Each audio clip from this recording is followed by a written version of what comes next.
আজকের এই ঘটনাটা 2004 কি 2005 সালের। তখন আমি ইউনিভার্সিটিতে পড়ি, প্রথম ইয়ার অথবা দ্বিতীয় ইয়ারে পড়ি। আমি আর আমার এক ফ্রেন্ড, আমরা দুইজনে মিলে ঠিক করি যে আমরা 3-4 দিনের জন্য কক্সবাজার বেড়াতে যাব। কোনো কিছু ঠিক ছিল না, হুট করে প্ল্যান করা যে। তো কোথায় উঠব, কি করব তাও কোনো ঠিক ছিল না। যাই হোক, আমরা প্ল্যান করি যে আমরা রাতের ট্রেনে চিটাগংয়ে যাব। সকালে চিটাগং পৌঁছে ওখানে আমার এক আত্মীয়র বাসায় কিছুক্ষণ থেকে দুপুরের বাস ধরে আমরা কক্সবাজার যাব এবং দিনের আলো থাকতে থাকতে যাতে কক্সবাজার পৌঁছে আমরা একটা দেখে শুনে কোনো রকম একটা হোটেলে উঠব। তো এটাই ছিল আমাদের পরিকল্পনা, যেই কথা সেই কাজ। তো আমরা রাতের ট্রেনে উঠে গেলাম চিটাগাংয়ের উদ্দেশ্যে। ভোরের বেলা ওখানে পৌঁছে আমরা রাতে বাসায় উঠলাম। ওখান থেকে বের হতে হতে একটু দেরি হয়ে যায়, বিকাল হয়ে যায়। কক্সবাজারের বাসে উঠতে উঠতে প্রায় বাস যখন কক্সবাজারে পৌঁছায় তখন অলরেডি সন্ধ্যা হয়ে গেছে, অন্ধকার হয়ে গেছে পুরোপুরি। এক পর্যায়ে বাসের কন্ডাক্টর আমাদেরকে বলতেছে যে আপনারা কোথায় নামবেন। যেহেতু আমরা চিনি না, প্রথম টাইম একা একা কক্সবাজারে আসছি, তো আমরা বলতেছি যে আমাদেরকে একদম লাস্ট স্টপে নামাই দিয়েন। কারণ তখন মনে করছিলাম লাস্ট স্টপটাই হবে হয়তো ওই কক্সবাজারের মেইন বিচ, যেখানে আপনার মার্কেট হোটেলগুলো সবগুলোই আছে। তো আস্তে আস্তে একা একা সব যাত্রী বাস থেকে নেমে গেল। শেষের দিকে যে বাস স্টপে আমরা নামলাম, দেখি বেশ শুনশান অন্ধকার একটা জায়গা। আমরা বললাম যে এটা কোথায় আসছেন? বাস কন্ডাক্টর বলছে যে এটাই তো লাস্ট স্টপ, এখান থেকে এবার আমরা ইউটার্ন নিয়ে চলে যাব, তো আপনাদেরকে এখানেই নামাই দিলাম। এক পর্যায়ে আমরা নেমে দেখি যে আশেপাশে কোনো দোকানপাট নেই, একটু অন্ধকার, এবং ওখানে আমি আর আমার ফ্রেন্ড ছাড়া, আমরা দুইজন শুধু ছাড়া, আর কেউ নেই। আমি আমার ফ্রেন্ডকে বললাম যে কি করবি এখানে, এখানে তো কিছু দেখছি না। সে বলে আচ্ছা চল একটু হাঁটি, কিছু দূর গিয়ে দেখি কোনো দোকানপাট পাওয়া যায় কিনা। কোনো রিক্সা পাওয়া যায়নি। তো যেই ভাবা সেই কাজ, আমাদের হাতে ছোট ছোট 2টা সুটকেস ছিল, ওটা হাতে নিয়ে আমরা হাঁটা ধরলাম। কিছু দূর যাওয়ার পর দেখি রাস্তার পাশে একটা রিক্সা দাঁড়ায় আছে। রিক্সার উপরে একটা মধ্যবয়স্ক লোক বসে আছে। আমরা গিয়ে বললাম যে যাবেন নাকি? রিক্সাওয়ালা বলে উঠল উঠেন। আমরা উঠলাম রিক্সায়, রিক্সা চলতেছে। রিক্সাওয়ালাকে বললাম আমাদেরকে হোটেলের কাছাকাছি নামিয়ে দেন। তখন রিক্সাওয়ালা বলল আমার কাছে একটা পরিচিত হোটেল আছে, ওখানে আপনারা ভালো দাম পাবেন, নতুন হোটেল এবং অনেক সস্তা। আমি পরে ফ্রেন্ডের দিকে তাকিয়ে দেখলাম যে ও একটু সম্মতি দেওয়ার মতো একটু ভাব। আচ্ছা ঠিক আছে চলেন, ওখানেই চলেন তাহলে। যেহেতু অনেক রাত হয়ে গেছে, আমাদের একটা হোটেলে উঠতেই হবে, এছাড়াও অচেনা একটা শহরে আসছি। যাই হোক, রিক্সাওয়ালা রিক্সা চালা যাচ্ছিল। আমি রাস্তাটা একটু বিবরণ দেই। আমরা যে রাস্তা ধরে যাচ্ছিলাম সেখানে কোনো ল্যাম্পপোস্ট ছিল না, অন্ধকার একটা রাস্তা। যখন বাম পাশে একটু ঝাউবনের ফাঁকে আমরা সমুদ্র দেখছিলাম, সমুদ্র দেখা যাচ্ছে রাস্তা থেকে। আমরা খুব এক্সাইটেড যে ফাইনালি এত দূর এসে সমুদ্র দেখা হলো। আমরা যাচ্ছিলাম রিক্সায় করে। রিক্সা ওই সমুদ্রের পাড়ের পাড় ধরে রাস্তা দিয়ে যেতে যেতে প্রায় 15 থেকে 20 মিনিট যাওয়ার পরে সে একটা রাইট টার্ন নেয়। রাইট টার্ন নিয়ে একটা গলির ভিতরে ঢুকে, গলির ভেতর ঢোকার পর সে একটা বিল্ডিংয়ের গেটের সামনে এসে থামে এবং বলে যে এটাই সেই হোটেল।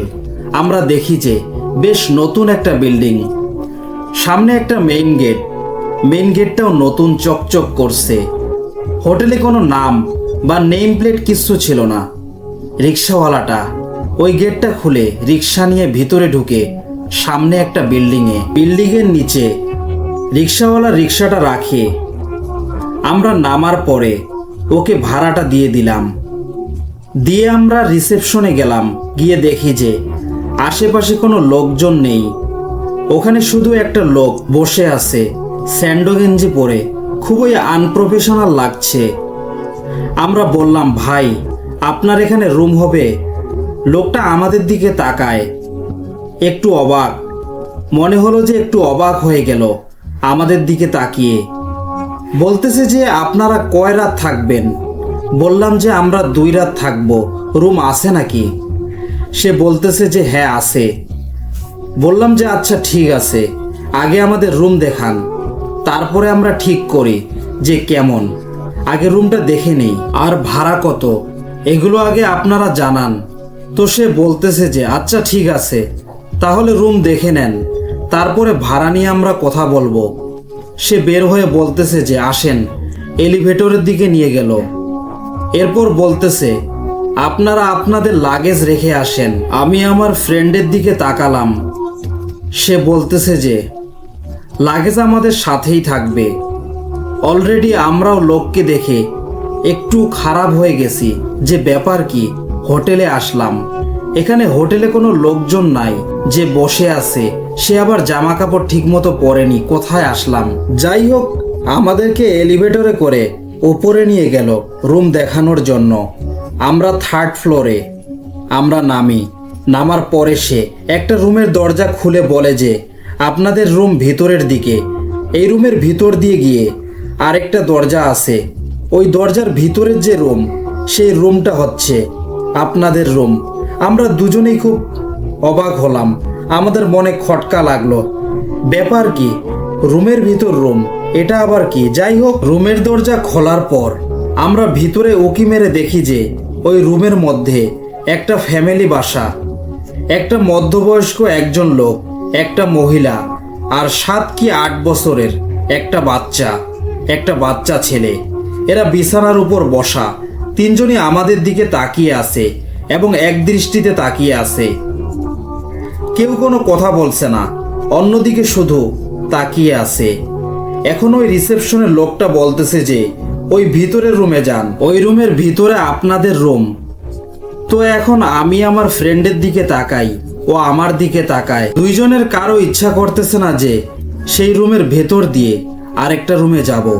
এখানে একটা ফ্যামিলি বসা, তারা তাকিয়ে আছে, এর ভিতরে আবার আরেকটা রুম, ওই রুমের ওই রুমটা হবে আমাদের রুম। আমার ফ্রেন্ড বলতেছে যে তুই গিয়ে ভিতরে দেখে আয়, আমি বাইরে দাঁড়িয়ে আছি। এখন ওই কেয়ারটেকার বলতেছে যে না, আপনারা দুজনেই যান, সমস্যা কি, দুজনেই দেখে আসেন। আমার ফ্রেন্ড বলে যে না, আমাকে বলতেছে যে তুই যা, তুই একটু দেখে আয়। তো আমি রুমের ভিতরে ঢুকি। ঢোকার পর যখন বেডটা ক্রস করে আমি ওই দিকে আসি, দেখি যে ওই যে ফ্যামিলিটা ভিতরের রুমে বসা, এরা ঘুরে আমার দিকে তাকিয়ে আছে, ওদের চোখ আমাকে ফলো করতেছে। তো আমি ওই রুমটা ক্রস করে যে ডোরটা আছে আরেকটা রুমের, ডোরটা খুলে আমি শুধু ভিতরে একটু উকি মারি। উকি মেরে দেখি যে নর্মাল পরিপাটি একটা রুম, একটা বিছানা এবং একটা টেবিল আছে। তো আমি শুধু রুমের ভিতরে ঢুকি না, আমি উকি দিয়ে শুধু মাথাটা ঢুকিয়ে একটু উকি মেরে লাইটটা জ্বালাই। আমি শুধু দেখি, দেখার পরে বের হয়ে আসি। তো বের হয়ে এসে আমি আর আমার ফ্রেন্ড, আমরা দুজনেই ওই রুম থেকে বের হয়ে আমরা হোটেলের করিডোরে এসে দাঁড়াই। দাঁড়ানোর পরে তখন ওই যে রিসেপশনিস্ট, সে বলতেছে যে আপনাদের রুম পছন্দ হয়েছে কি, আপনারা কি এখনই উঠবেন? আমরা বলতেছি যে আপনার রুমের ভাড়া কত? সে তখন বলতেছে যে ভাড়া 150 টাকা, কিন্তু আপনারা বললে এটা 100 টাকায়। আপনারা যদি 2 রাত থাকেন তাহলে 100 টাকা করে 200 টাকা দিবেন। একটু সন্দেহ হয় যে একটা নতুন বিল্ডিং, নতুন হোটেল, 100 টাকা পার নাইটস, অনেক সস্তা। আমার ফ্রেন্ডরা যারা কক্সবাজারে এসে ঘুরে গেছে, ওরা বলেছিল 200-300 টাকার নিচে হবে না, তাও এত পুরানো হোটেলগুলো। তো সেইখানে এসে এত কমে দিচ্ছে, তো এখন একটু সন্দেহ হয়।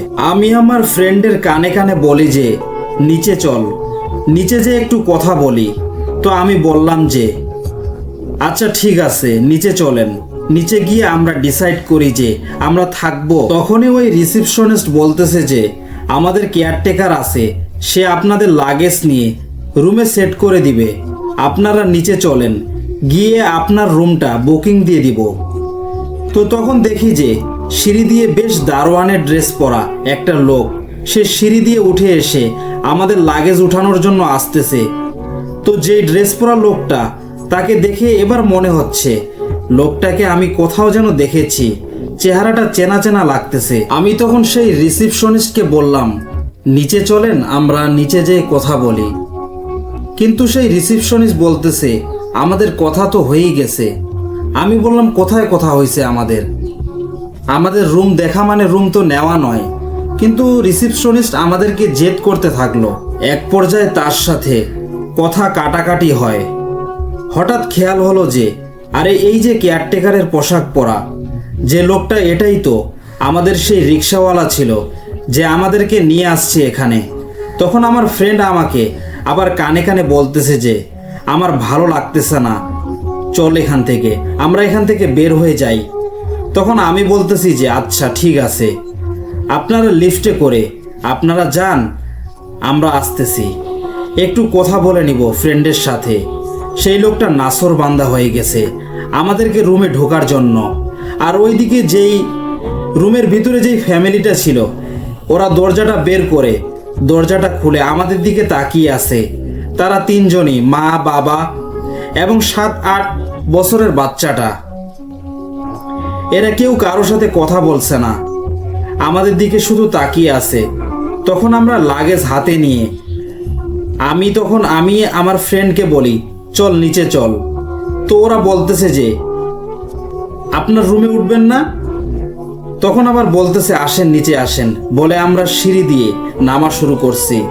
তখনই আমি আমার ফ্রেন্ডকে বলি যে দেখছিস ওই কেয়ারটেকারটা কিন্তু ওই রিক্সাওয়ালাটা যে আমাদেরকে নিয়ে আসছিল। তখন আমার ফ্রেন্ড আমাকে বলতেছে যে দোস্ত ভালো লাগতেছে না, মনে হইতেছে সামথিং ইজ রং, চল আমরা এখান থেকে বের হয়ে যাই। আমরা সিঁড়ি দিয়ে যখন আমরা 3 তলায় ছিলাম, তো যখন দোতলা পর্যন্ত নেমে লাস্টের কয়েকটা ধাপ বাকি ছিল, তখনই দেখি যে হঠাৎ বিল্ডিংয়ে পাওয়ার চলে গেছে। তখন আমার প্রচণ্ড ভয় লাগে যে কি হইতেছে, এরকম কেন হচ্ছে। আমি তখন ফ্রেন্ডকে বলি যে চলেন নিচে দাঁড়াবো না, হোটেল থেকে বের হয়ে যাই, পাওয়ার চলে গেছে। তো আমরা যখন সিঁড়িতে নামছি, সিঁড়িতে নামার পর সিঁড়ি থেকে বের হয়ে আমি আসলে বুঝতেছিলাম না যে আসলে ফ্রন্ট স্পিডটা কোন দিকে ছিল। তো আমি আমার ফ্রেন্ডকে বলতেছি যে দেখ অন্ধকারে যাইস না তুই, আমরা সামনের দিকে আগাই, যেদিকে আলো পাই ওই দিকে যাই। তখন এত ফ্ল্যাশ লাইট ছিল না আমাদের সেলফোনের। তো আমরা আসলে মোটামুটি অন্ধকারের মধ্যেই হাতাহাতি করতেছিলাম যে কিভাবে বের হব এখান থেকে। তখন আমার ফ্রেন্ড বলে যে ওইদিকে আলো দেখা যাচ্ছে, ওই দিকে চল। তো আমরা ওই দিকে হাঁটা দেই এবং হাঁটা দেওয়ার সময় একটু আগাতে গিয়ে আমি একটা জায়গায় একটু বাড়ি খাই। তো বাড়ি খাওয়ার পরে তখন অন্ধকারে আমি হাত যেখানে বাড়ি খেলাম সেখানে মনে হলো যে ওটা ফ্রন্ট ডেস্ক, আর বাইরে খুব ঘুটঘুটে অন্ধকার, কোনো চোখেই ভালো মতো আলো দেখা যাচ্ছিল না। তখন আমার ফ্রেন্ড আবার এক পাশ থেকে বলতেছে যে আমি মেইন ডোর পাইছি।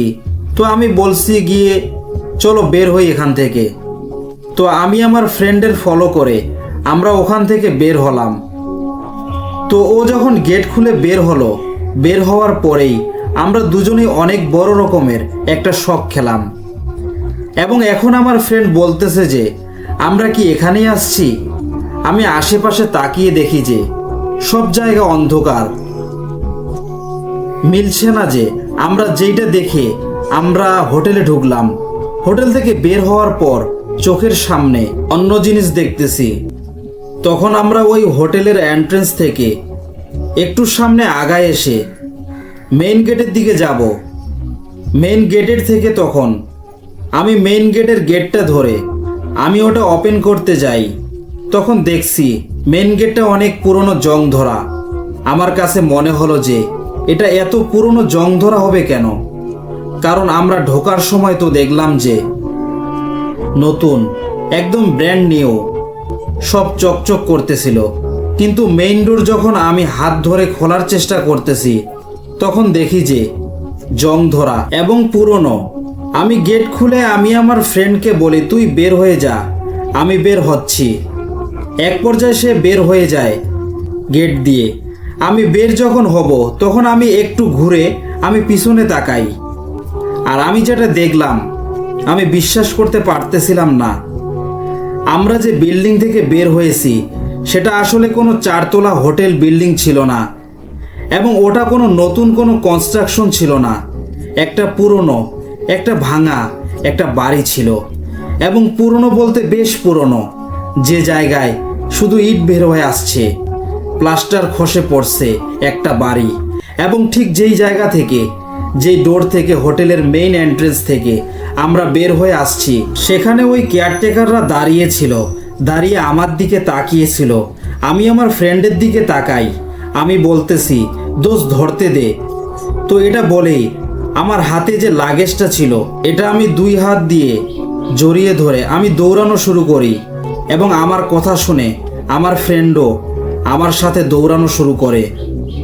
এবং আমরা দুজনেই আমরা এত ভয় পাই, অনেক ভয় পাচ্ছিলাম, এবং কেউই আমরা পেছনের দিকে তাকানোর সাহস করতে পারতেছিলাম না। তো আমরা দৌড়াই, আমরা গলির দিকে বের হয়ে সেখান থেকে মেইন রোডে এসে পড়ি। ওখানে যেখান থেকে আমার কাছে মনে হচ্ছিল যেখান থেকে আমরা আসছিলাম সেদিকে আমরা দৌড়ানো শুরু করি, এবং রাস্তায় কোনো ল্যাম্পপোস্ট নাই, অন্ধকার, এবং আমরা দৌড়াতে থাকি। জানি না কতক্ষণ ধরে আমরা দৌড়াচ্ছিলাম। একটা সময় দেখি অন্য পাশ থেকে একটা হেডলাইটের আলো আসতেছে। এক পর্যায়ে কাছাকাছি আসার পর দেখি যে একটা টেম্পো। তো আমরা হাত উঁচা করে হাত নেড়ে নেড়ে টেম্পুটাকে থামাই। এক পর্যায়ে ওই লোকদেরকে বলি যে, ভাই আমাদেরকে একটু হেল্প করেন, আমরা আসলে প্রচণ্ড ভয় পাইছি, আমরা একটা জায়গা থেকে বের হয়ে আসছি, একটু কাছাকাছি কোনো লোকালয়ে আমাদেরকে নিয়ে যান। তখন বলতেছে যে, লোকালয় বলতে কোথায় যাবেন? আমরা তো আসছি ঢাকা থেকে, আমরা হোটেলে উঠব, আমাদেরকে কাছাকাছি কোনো লোকালয়ে নিয়ে যান, ওই বিচের পাড়ে যেই হোটেল পাড়া, আমরা ওখানে যাব, আমাদেরকে ওখানে নিয়ে যান। তখন সে বলতেছে যে, আচ্ছা উঠেন, কিন্তু ওটা তো অনেক দূর হবে। সে বলতেছে যে, আপনাদের তো ওখানে বিচে যাইতে হবে। তো আমি তখন বলতেছি, কেন? আমরা তো বিচের পাড়েই আছি। আসার সময় আমার মনে আছে, আসার সময় রিক্সা দিয়ে আসার সময় আমরা আমাদের বাম পাশে সাগর দেখতে পাচ্ছিলাম। তো পরে কথা না বাড়িয়ে আমরা টেম্পুতে উঠি, টেম্পুটা খালি ছিল। তো সে বলতেছে যে, আপনারা তো বিচ থেকে অনেক দূরে, আপনারা তো শহরের বাইরে অনেক দূরে আছেন, এখান থেকে আপনাদের আবার বিচে ব্যাক করতে হবে। এক পর্যায়ে আমরা বললাম, ভাই যা করতে হবে করেন, আমাদেরকে শুধু সেই হোটেল পাড়ায় নিয়ে যান। লোকটা বলে যে, একটু দূর আছে, আপনাদের একটু ভাড়া বেশি দিতে হবে, আজকে আমার ট্রিপ শেষ। আমি বলছি যে, ভাই টাকা পয়সা নিয়ে চিন্তা কইরেন না, আপনি যত টাকা লাগে আপনাকে দিব, আপনি শুধু নিয়ে যান। লোকটা বলতেছে ঠিক আছে। তো সে আমাদেরকে নিয়ে যায়। সেই বিচে আসতে প্রায় 45 মিনিটের মতো সময় লাগছে। হোটেল পাড়ায় নিয়ে আসে আমাদের। আমি ঘড়ি ধরে দেখি যে 45 মিনিট লাগলো আমাদের ওখানে আসতে। তো ওখানে পৌঁছানোর পর আমি আর আমার ফ্রেন্ড, আমরা দুইজন আর কোনো কথা না বাড়িয়ে আমরা সাগরের পাড়ে গিয়ে বসি, কিন্তু কেউ কারোর সাথে কথা বলতেছিলাম না। অনেকক্ষণ পরে যখন একটু একটু জ্ঞান ফিরে আসলো তখন আমি বললাম যে, এটা কি হলো? তখন আমার ফ্রেন্ড বলতেছে যে, আমি আর এখানে থাকবো না, আমি বাসায় চলে যাব, ঢাকায় ব্যাক করব, অ্যাটলিস্ট রাতটা তো কোথাও থাকতে হবে। অলরেডি তখন রাত 10টা কি 11টা বেজে গেছিল। আমি তখন বললাম যে, আচ্ছা ঠিক আছে, চল একটা হোটেলে যাই, হোটেলে যেয়ে শুধু রাতটা কাটাই, পরদিন আমরা চলে যাই। তো আমাদের ট্রিপের মজাটা একদম মাটি হয়ে গেছে, আমরা যা এক্সপিরিয়েন্স করেছি এটার পরে। তো যাই হোক, এখানেই আমরা একটা হোটেল 1 রাতের জন্য ভাড়া করি, এবং পরদিন দুপুরে আমরা বাসে করে ঢাকার উদ্দেশ্যে রওনা দিয়ে চলে আসি। এই ছিল ঘটনা। লিসেনার্স, এবার আমরা পরের ঘটনায় চলে যাব। আমার এক রিলেটিভ আপু আছে। সেই আপুটা 2-3 মাসের বেবি কনসেপ্ট করে। ওনার যখন বেবি কনসেপ্ট হয়, ওনার একটা গ্রামের বাড়িতে বিয়ের অনুষ্ঠান হয়। বিয়ের অনুষ্ঠানে বিয়ের যেহেতু গায়ে হলুদ ছিল, অনেকটা রাত হয়ে গেছিল। যে অনুষ্ঠানটা শেষ করার জন্য রাত 12টা কি 1টা। ওরা যখন গ্রাম থেকে শহরের দিকে মুভ করে, তো গ্রামে সাধারণত প্রধান বাহন ছিল ভ্যান। তো তারা ভ্যানে যাচ্ছিল। ভ্যানে যখন যাচ্ছিল, তারা পাশে একটা বাজার ছিল। ওই বাজারটা আসলে আপুটা তার হাজবেন্ডকে বলে শুটকি মাছ কিনবো। সেজন্য ভ্যানওয়ালাকে বলে একটু দাঁড়ান। আর তাছাড়া মডার্ন ছিল তারা দুইজনই। তারা উচ্চ ফ্যামিলির ছিল এবং দুইজনেই শিক্ষিত ছিল। তো শুটকি মাছ কেনার জন্য ভ্যানওয়ালাকে বলে যে আপনি একটু দাঁড়ান, আমরা কিন্তু শুটকি মাছ কিনবো। তখন ভ্যানওয়ালা ওদেরকে মানা করে যে আসলে এত রাতে শুটকি মাছ নিয়ে বাড়ি যাওয়া ঠিক হবে না। যেহেতু আপনি বেবি কনসেপ্ট করছেন, সেক্ষেত্রে একটু ঝামেলা হতে পারে। তারা আসলে প্যারানর্মাল জিনিসগুলো ট্রাস্ট করে না। ওইভাবে ওরা আসলে ভ্যানওয়ালার কথাটা সেভাবে মাথায় না নিয়ে ওরা কিছু শুটকি মাছ কিনে। শুটকি মাছ কেনার পর ভাইয়া বাসায় যায়। বাসা যাওয়ার পর সাধারণত হচ্ছে ওরা ফ্রেশ হয়ে ওই দিন ঘুমিয়ে পড়ে। ঘুমের মধ্যে হুট করে সেই আপুর হাজবেন্ড, ওনার গভীর রাতে ঘুমটা ভেঙে যায়। ঘুম ভেঙে যাওয়ার পর উনি দেখে যে ওনাদের একটা ড্রেসিং টেবিল ছিল। ওই ড্রেসিং টেবিলের পাশ থেকে যেরকম আয়নায় যদি কেউ আপনার নখ দিয়ে আঘাত করে যেরকম একটা শব্দ হয়, ওই রকম শব্দ হচ্ছে। কিন্তু ওনাদের জানালাটা কোনো ধরনের আয়না নেই, নর্মাল কাচের জানালা ছিল। উনি আসলে একটু অবাক হয়ে যান। পরবর্তীতে ওনার স্ত্রীকে উনি ডাকেন এবং ওনার স্ত্রীকে বলেন এরকম কেন শব্দ হচ্ছে। তো একটু পরে উনি যেটা বুঝতে পারে যে শব্দটা আসলে ওনার আয়না থেকে আসতেছে। ওনার যে আয়নাটা, ওখান থেকে কেউ শব্দ করতেছে। তো উনি সাহস করে যখন লাইট জ্বালাইতে গেলেন, তখন দেখে একটা অবয়ব আয়নার মধ্যে দেখা যাচ্ছে এবং খুব বাজেভাবে ওনার দিকে দেখে আসে, একটা বিকট হাসি দিচ্ছে। তো উনি আসলে সাথে সাথে লাইটটা অন করে। আর লাইটটা অন করার পর আসলে কিছুই দেখতে পারে না। উনি মনে করে যে আসলে অনেক টায়ার্ড ছিল, আজকে বিয়ে বাড়িতে অনেক ঝামেলা ছিল, এজন্য হয়তোবা ওনার কোনো একটা ভুল হতে পারে। তো ওই দিন রাতে আর কোনো কিছু হয়নি। এর পরের দিন যে ঘটনাটা হয়, সেই ঘটনাটা হচ্ছে যে গভীর রাতে হুট করে ওনাদের পুরো রুমটা শুটকির গন্ধ হয়ে গেছে। পুরো রুমটা শুটকির গন্ধ করতেছে। যেরকম আমরা শুটকি খাওয়ার আগে নর্মালি একটু ভেজে নেই, তো ভেজে নেওয়ার সময় যে গন্ধটা আসে ঠিক ওই রকম গন্ধ পুরো রুমটাই ভরে গেছে। আসলে ভাবে যে শুটকির গন্ধ কেন আসতেছে, এইভাবে তো শুটকির গন্ধ আসার কথা নয়। একটু পরে ওই ভাইয়াটা লক্ষ্য করে যে ওনার রান্নাঘরে কেউ একজন কিছু খাচ্ছে। যদি কোনো বিড়াল কাটা খায় বা অন্য কিছু খায়, যেরকম একটা মচমচ শব্দ হয়, ওই রকম মচমচ শব্দ হচ্ছে। উনি সাহস করে রান্নাঘরে যায়। লাইট অন করার পর দেখে যে ওনার রান্নাঘরের যে বয়মটা ছিল, যেখানে শুটকি ছিল, ওখান থেকে বেশ কিছু শুটকি বের করা। এবং সবচেয়ে আশ্চর্যের বিষয় হচ্ছে ওই শুটকিতে, মানে শুটকিটা কেউ খেয়েছে, শুধু শুটকির মাথাগুলো পড়ে আছে, মাছের মাথাগুলো পড়ে আছে, শুটকির বাকি অংশটুকু নাই, কে জানি খেয়ে ফেলেছে। তো উনি আসলে এই জিনিসটা এবার একটু ভয় পায়। ওনার বউ যেহেতু অন্তঃসত্ত্বা, এই কারণে তার বউকে কোনো কথা বলে না, ব্যাপারটা লুকিয়ে রাখে। পরের দিন উনি গ্রাম থেকে একজনকে নিয়ে এসে ওনার বউয়ের টেক কেয়ার করার জন্য। তো এর পরের দিন ওনার বউ যে স্বপ্নটা দেখে, ওনার বউ দেখে যে একটা নদীর চরে দাঁড়ায় আছে এবং আশেপাশে অনেকগুলো শুটকি, এবং মনে হচ্ছে পাশ থেকে কেউ ওনাকে বিভিন্ন কথা বলতেছে, কিন্তু কি বলতেছে উনি আসলে ওটা বুঝতে পারতেছে না। তারপর ওনার আসলে তার কিছুক্ষণ পর ওনার ঘুম ভেঙে যায়। ঘুম ভেঙে যাওয়ার পর ওনার হাজব্যান্ডকে উনি একটু ফোন দেয়, যেহেতু ওনার বাসায় গেস্ট আসছে। উনি পাশের রুমে ছিল। যেরকম আমার ভয় লাগতেছে, আসলে তুমি আমার কাছে আসো, আজকে আমার সাথে থাকো, আমার একটু ভয় লাগতেছে। ওনার হাজব্যান্ডকে সে বলে আসার জন্য। ওনার হাজব্যান্ড আসার পর যখন ওরা আবার ঘুমিয়ে যায়, তার কিছুক্ষণ পর আপুটা আবার স্বপ্ন দেখে যে একটা পিশাচ টাইপের খুব বাজে আকৃতির একটা লোক ওনাকে স্বপ্নে বলতেছে যে আমি যেভাবে মাথাগুলো মোচড় দিয়ে দিয়ে শুটকিগুলো খেয়েছি ঠিক সেভাবে আমি তোর বাচ্চাটাকেও খাবো। তো স্বপ্নটা দেখার সাথে সাথেই উনি খুব ভয় পেয়ে যায় এবং অনেক জোরে চিৎকার করে ওনার হাজব্যান্ডকে সব কিছু খুলে বলে। ওনার হাজব্যান্ড তখন বলে যে ঠিক আছে, সমস্যা নাই, সকালটা হোক, তারপর দেখা যাক কি করা যায়। তো এখানে সবচেয়ে ইন্টারেস্টিং ব্যাপারটা হচ্ছে পরদিন সকালবেলা সাধারণত আমরা যদি কোনো বাচ্চাকে বা মানুষকে যখন গলা টিপে ধরি, যেরকম হাত পা অনেক ছড়াছড়ি করে, ওনার বাচ্চাটা পেটের মধ্যে ওরকম হাত পা অনেক ছড়াছড়ি করতেছিল এবং এটা আসলে যে গর্ভবতী হয় উনি কিন্তু বুঝতে পারে বাচ্চা যখন মুভ করে বা নড়াচড়া করে তখন আশ্চর্যজনকভাবে নড়াচড়া করতেছিল এবং ওনার পেটে এমনভাবে লাথি দিচ্ছিল, উনি খুব ব্যথা লাগতেছিল ওনার। তো উনি সাথে সাথে ওনার হাজব্যান্ডকে কল করে, ওনার হাজব্যান্ড অফিস থেকে চলে আসে। এবার ইমার্জেন্সিভাবে হাসপাতালে নিয়ে যাওয়া হয়।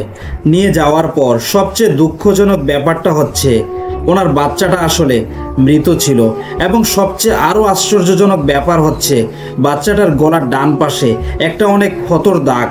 মনে হচ্ছে যে কেউ গলা টিপে বা কোনো একটা আঘাত করে বাচ্চাটাকে মেরে ফেলেছে। তো এরপর আসলে ওই বাসায় তার আর থাকা হয় না। ওদের ধারণা যে হয়তো বা বাসার কোনো সমস্যা আছে। তো উনি নেক্সট ডে উনি যখন আবার কনসেপ্ট করে, উনি প্ল্যান করে যে আসলে এবার গ্রামের বাড়িতে রেখে দেব। তাছাড়া আপুর বাসা গ্রামে ছিল, তিনি গ্রামে চলে যায়। ওনার তখন 6-7 মাস চলতেছে বেবি কনসেপ্ট করার। ওইখানে আরও একটা মর্মান্তিক ঘটনা ঘটে, সেটা হচ্ছে রাত 2টা কি 3টার সময় ওনার ওয়াশরুমে যাওয়ার প্রয়োজন হয়। ওনার মাকে ডাকে যে মা তুমি ওঠো, আমি ওয়াশরুমে যাব। তো ওনার মা আসলে অনেক ঘুমেছিল, তখন বলতেছে যে তুই লাইটটা অন করে তুই উঠ, আমি যাচ্ছি। তো উনি যখনই লাইটটা অন করতে যাবে, যখন উনি বিছানা থেকে উঠে সাথে সাথে একটা গরম হাওয়া ওনার সাথে উঠে। ওনাকে এইভাবে বলে যে তোর কি ধারণা এবারও তোর বাচ্চাকে খুব ভালো মতো পাবি? এটা বলে ওনাকে একটা জোরে ধাক্কা দেয়। উনি খাট থেকে খুব জোরে পড়ে যায়। পড়ে যাওয়ার পর ওনার আবার বাচ্চাটা নষ্ট হয়ে যায়। তো এর জন্য এবার ওনারা আসলে খুবই কষ্ট পায় এবং বাসায় হুজুর ডাকা হয়। তখন তিনি বলেন এটা একটা খারাপ জিন, এই জিনটা মূলত বাচ্চাই নষ্ট করে। আসলে এই জিনগুলোর কাজটাই এরকম। তারপরে তারা ঘর সব কিছু বন্ধ করে দেয়। উনি আবার কনসেপ্ট করার পর সবাই খুব সচেতন থাকে, একদম খুব কেয়ারফুলি ভাবে। এখন 8 মাসের মতো তার পেটে বাচ্চা আছে।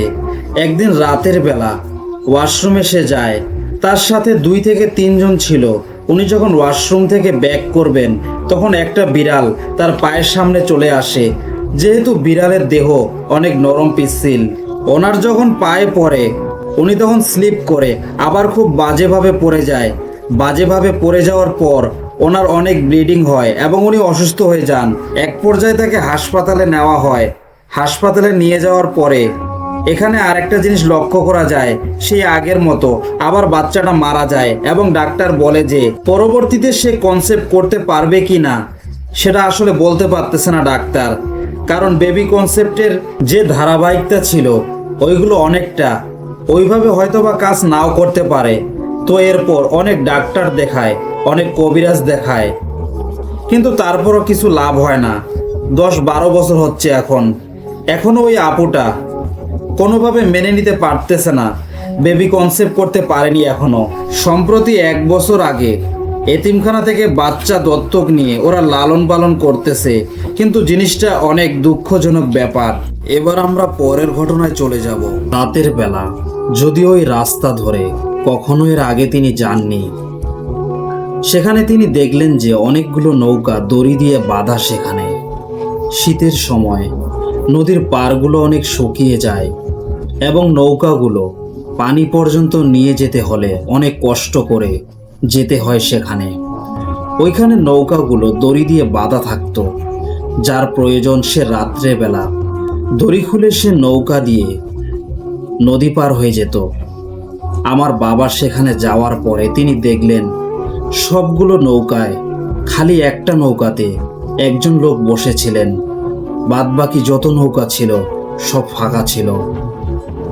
সেখানে গিয়ে দেখে যে সেখানে যাওয়ার পর কাছাকাছি যায়, নৌকার ভেতর থেকে এক লোক বলে ওঠে, কিরে কই যাবি?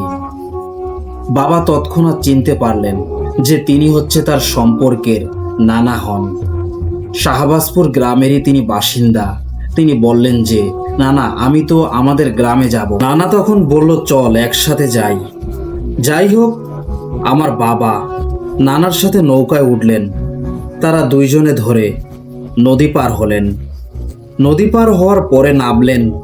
যখন তারা নামলেন তখন নানা বললেন অমাবস্যার রাত, এমনি জায়গাটা ভালো না, তারপর আবার হাত কাটার খাল। এখানে যে জায়গাটা আছে তার নাম ছিল আবার হাত কাটার খাল। তো বাবা এক পর্যায়ে বললেন না, ভয় পাবো কেন? নানা তখন বললেন যে ভয় পেলেও সমস্যা নেই, আমি আছি সাথে।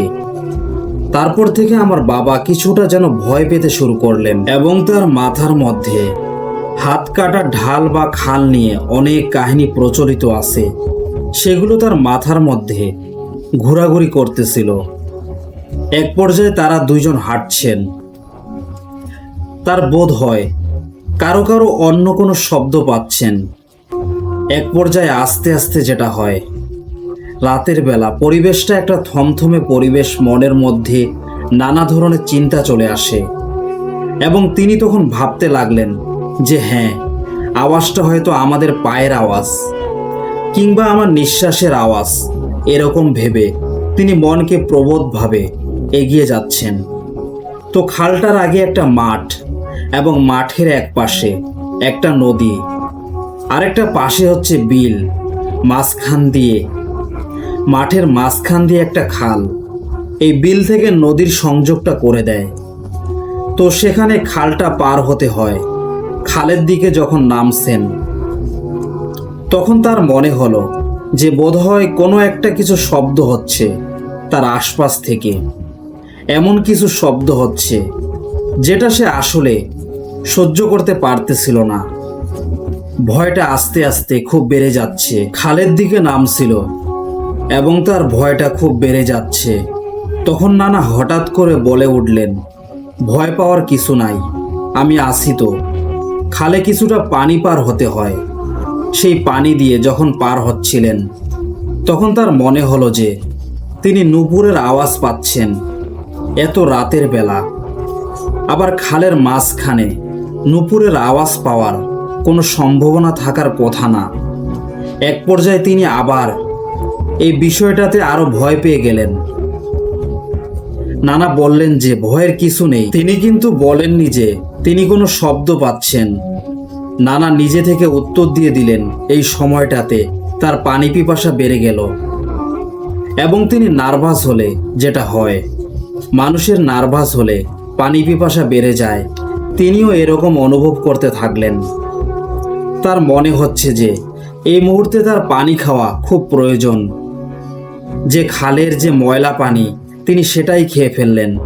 তখন নানা বললেন যে ময়লা পানি খাওয়ার দরকার নাই, শরীরের জন্য ভালো না। তিনি আরো ভয় পেয়ে গেলেন।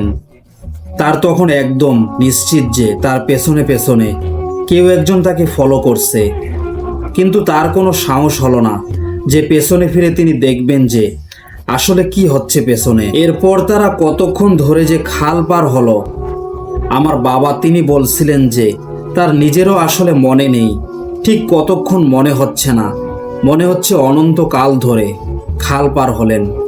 এক পর্যায়ে খাল পার হয়ে তারপর আরো অনেকটুকু রাস্তা হাঁটতে হলো। সেই আতঙ্কিত অবস্থাতে হাঁটতে হাঁটতে একটা গাছের নিচে আসার পর নানা বললেন যে আচ্ছা ঠিক আছে, তুই তোর কাজে চলে যা, আমি এখানে আমার একটা কাজ আছে, যে কাজ শেষ করে এখানে আসবি, আমিও এখানে আসব, পরে একসাথে দুজনে শহরে চলে যাব। এক পর্যায়ে আমার বাবা গ্রামের একটা বাড়িতে গেলেন এবং যাওয়ার পরে সেখানে কথাবার্তা বলে তিনি যখন বের হয়ে আসবেন তখন সেই বাড়ির লোক বলে উঠলেন যে রাতের বেলা আপনি যে যাবেন, আপনার এখানে রাস্তা ভালো না, আমার এক নানা আছেন, আমার বাবা বললেন, তো আমার আসলে যাওয়াটা খুব জরুরি, আমি ওনার সাথে চলে যাব। ওই বাড়ির লোকজন জিজ্ঞেস করলো যে আপনার নানা কে? এক পর্যায়ে আমার বাবা তার পরিচয় দিলেন যে আমার নানা অমুক। তখন ওই বাড়ির লোকজন বলল যে এটা কিভাবে সম্ভব, তিনি তো আরো 6 মাস আগে মারা গেছেন। তখন এই কথাটা শোনার পরে আমার বাবা সেখানেই বেহুশ হয়ে যান। তার সেন্স যখন চলে আসে তখন রাত থেকে সকাল হয়ে গেছে। এরপর কবিরাজ আনা হয় এবং তাকে ঝাড়ফুঁক দেওয়া হয় আর তাকে বলা হয় তুমি যদি সেই রাতে সেখানে যেতে তাহলে তোমার হয়তো বিপদ হয়ে যেত। এরপর থেকে আমার বাবা রাতের বেলা সেই জায়গায় আর যায় না। এই ছিল ঘটনা। আজকের মতো এখানেই শেষ। পরবর্তী ঘটনাগুলো শুনতে চাইলে আমাদের চ্যানেলটি সাবস্ক্রাইব করে আমাদের পাশে থাকবেন।